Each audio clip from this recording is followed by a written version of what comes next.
Amados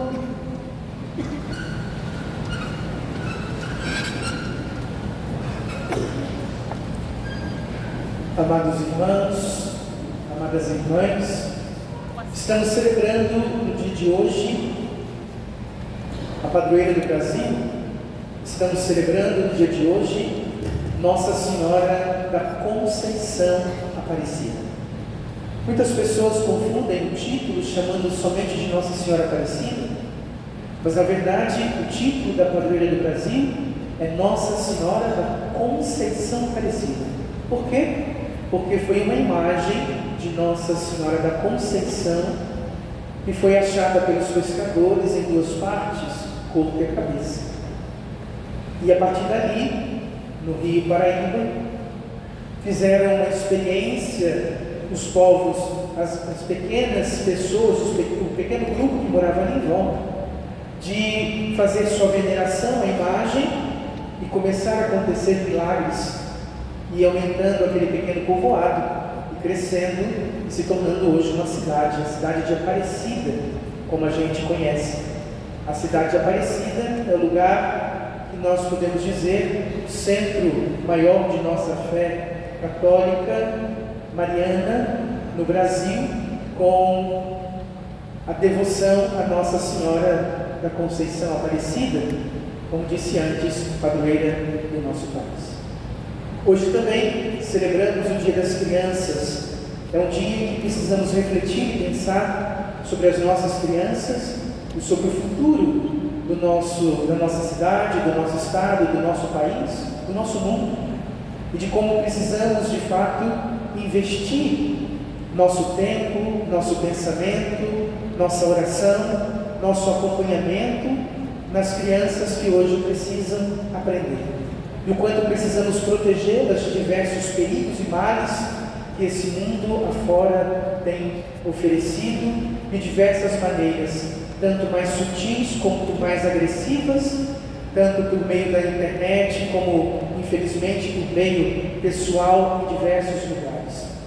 Somos convidados nessa celebração de hoje a adentrar ao mistério da liturgia, pensando e refletindo no que o Senhor nos chama a viver.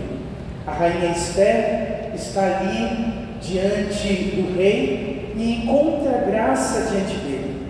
Poderia ela, ao receber a graça do rei, pedir por si mesmo e alcançar o que quer que pedisse ao rei. Mas a rainha Esther não está preocupada consigo, mas está preocupada com o seu povo e pediu a vida do seu povo. Aqui há uma coisa importante que nós precisamos pensar e refletir. Na vida, nós não podemos somente nos preocuparmos conosco. Precisamos ter uma abertura de coração para quando encontramos graça diante das pessoas e até diante de Deus, alcançarmos esta graça não só para nós, mas para todos aqueles que precisam. A rainha Esther, podemos dizer, se tornou uma intercessora, se colocou na brecha, pediu por quem mais necessitava naquele momento. Nós também precisamos nos tornar intercessores diante dos homens e diante de Deus, para conseguirmos a graça necessária e específica para o nosso povo no dia de hoje. Precisamos nos colocar na brecha, precisamos ser intercessores, homens e mulheres com coragem para interceder, para pedir, para insistir que a graça e a bênção e a bondade dos homens e de Deus alcance a todas as dimensões. Mas mais do que tudo, pedir por aqueles que mais necessitam, pedir por aqueles que mais precisam da nossa intercessão. Precisamos aprender a assumir este chamado. Há um convite, há um chamado, há um ministério claro, preciso, de sermos intercessores e de alcançarmos as graças e as bênçãos necessárias para transformar e fazer com que a realidade à nossa volta seja uma realidade de paz, seja uma realidade de amor, de construção, de afabilidade, de bondade.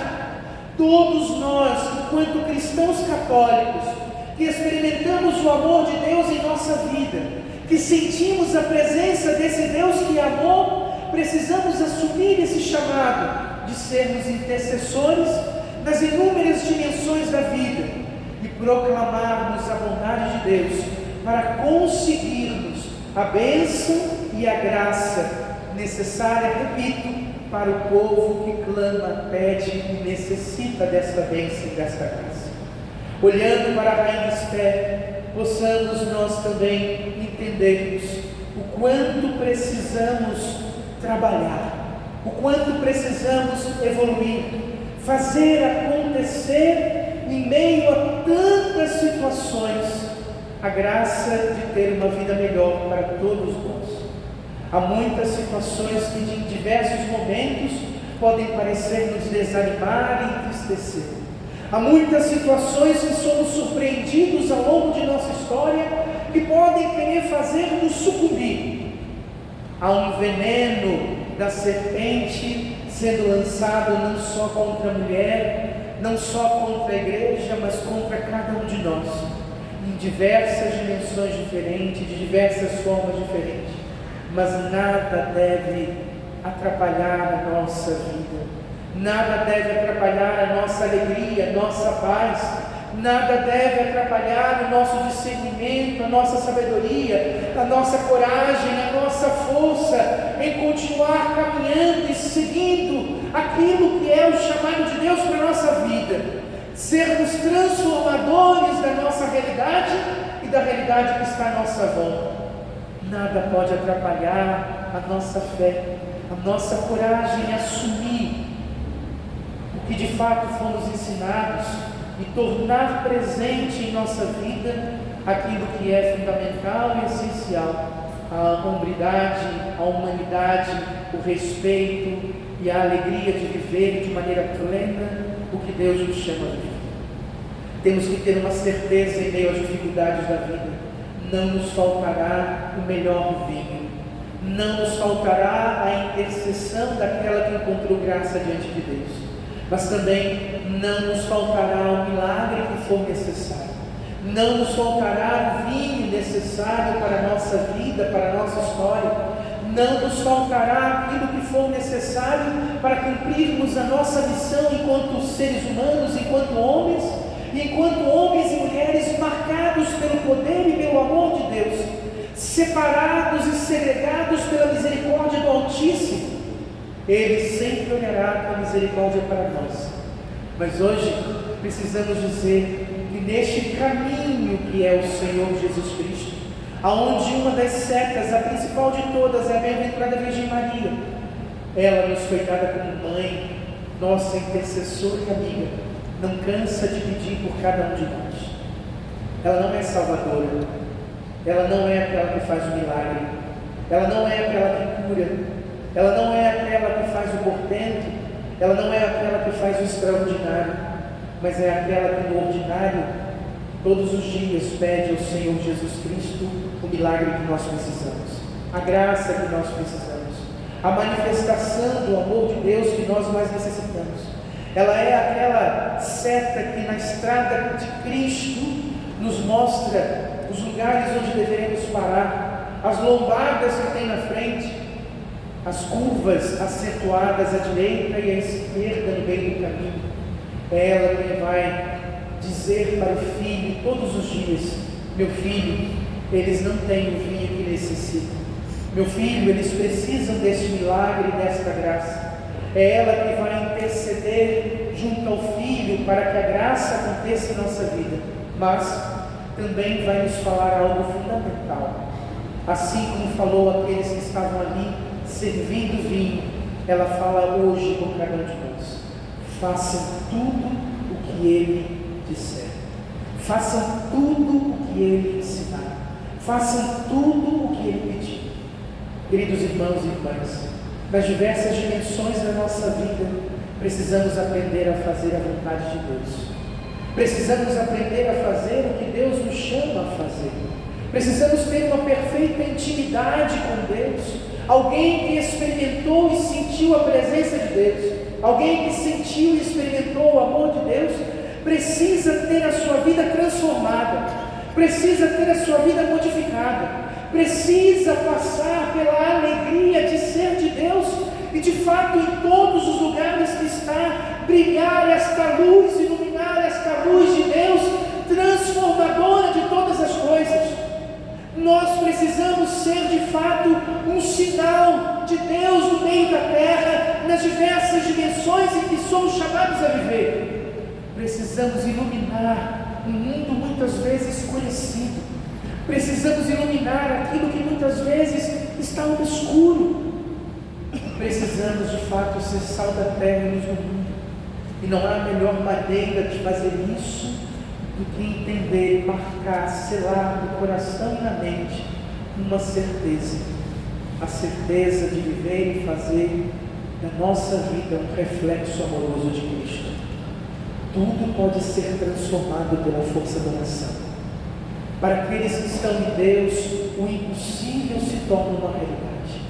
Se de fato aprendermos a viver em Deus, se de fato aprendermos a ouvir a voz da Mãe, que nos chama a fazer a vontade de Cristo, se aprendermos a construir um mundo novo a partir de nós, se houver de fato uma profunda intimidade amorosa com Deus a partir da nossa experiência, tudo se fará diferente, tudo será renovado, tudo será modificado, tudo se tornará extraordinário.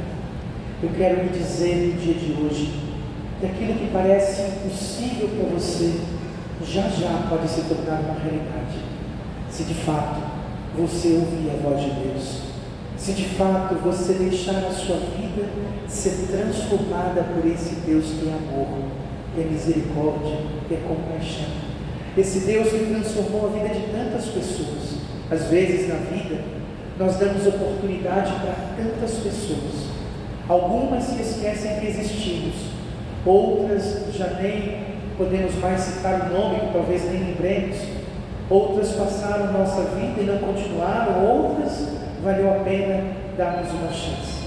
Mas o quanto nós precisamos dar uma chance para Deus, o quanto precisamos permitir que o poder de Deus nos toque, que a graça de Deus nos toque, o quanto precisamos permitir que Deus seja sentido em tudo aquilo que nós somos e o que temos, e que possamos ser construtores deste mundo a partir e à luz da palavra de Deus que nos forma e que nos ensina. Neste dia, que nós possamos ser marcados pelo poder de Deus, pela graça de Deus, e ao celebrarmos a bem-aventurada Virgem Maria, e ao celebrarmos as nossas crianças, e ao celebrarmos o nosso compromisso com Cristo Jesus, e ao celebrarmos o chamado e o convite de conhecermos e experimentarmos, de sentirmos e de conseguirmos continuar caminhando com Ele, por Ele, para Ele, abramos o nosso coração, experimentemos o amor de Deus, esse Deus vivo, verdadeiro, esse Deus que nos leva a uma experiência extraordinária, esse Deus que nos cura, que nos liberta, que nos sustenta, esse Deus que é nosso amigo, que caminha conosco, que nos ampara, que é nosso alicerce, esse Deus que de fato nos sustenta em meio a tantas batalhas e guerras, em meio a tantas situações da vida. Aprendamos com a bem-aventurada Virgem Maria a estar nele, com Ele e para Ele, num processo diário de conversão, de mudança, de transformação, com a única certeza: aquele que nos ama e nos chama, Ele nos é fiel, Ele estará sempre conosco. Nós é que precisamos estar com Ele. E quando a serpente ou o dragão estiver vomitando contra nós, assim como contra ela vomitou, não tenhamos medo, porque aquele que está por nós é mais forte do que quem pode ser contra nós. Quando houver qualquer veneno, sofrimento, angústia, aflição, não tenhamos medo, tenhamos a certeza: Deus é conosco, Ele sempre estará conosco, e Ele sempre será a nossa vitória em qualquer situação. Que Deus nos abençoe, que Deus abençoe o Brasil, que Deus abençoe nossas crianças, que Deus abençoe nosso estado, nossa cidade, que Deus abençoe o mundo, mas que Deus seja, de fato, adorado, glorificado, vivido por cada um de nós, e que a nossa vida glorifique o Senhor com tudo que temos e tudo que somos.